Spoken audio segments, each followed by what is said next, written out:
All right, now let's modify this page and add a link to each movie so we can navigate and see its details.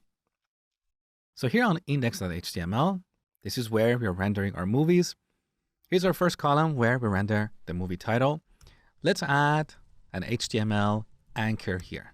So here we set href to /movies/ Now we want to render the ID of the movie dynamically. So once again, we use double curly braces, movie.id. And then we move movie.title right in between the anchor tags. Save the changes. Back here. Let's go to the movies page, refresh. So now we have the links here, beautiful. We can click and see the detail for each movie. However, while this implementation works, it's not the best way to reference URLs. Because earlier I told you that tomorrow it is possible that we change all these URLs to something like this.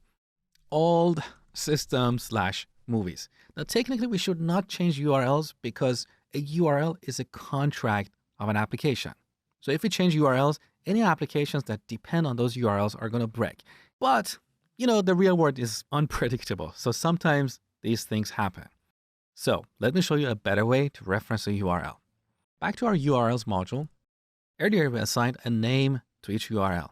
Now we can reference these URLs using their names. So back in index.html, let's delete what we have in the href attribute. Here, we're going to use the URL template tag. So we add curly braces, % and type URL. This is our URL template tag. With this tag, we can get an actual URL like this. So first we pass the name of our URL, in this case, movies_detail.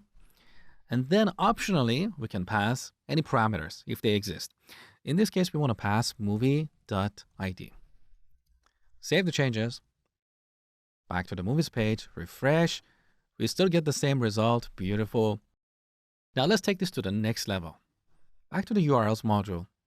Earlier I told you that it's a good practice to prefix all these names with the name of our app, like movies underline.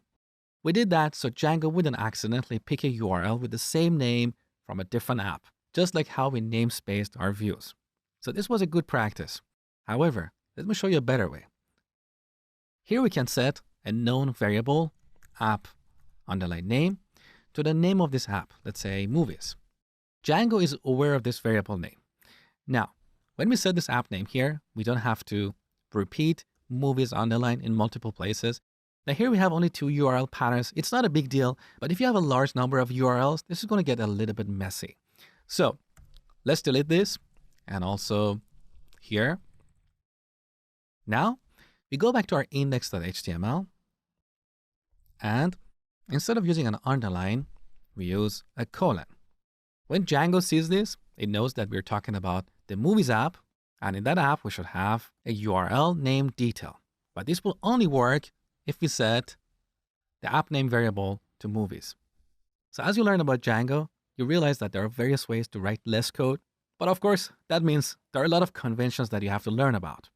So for sure, there is a learning curve at the beginning, but once you learn these conventions, you can quickly build applications and deliver a lot in less time.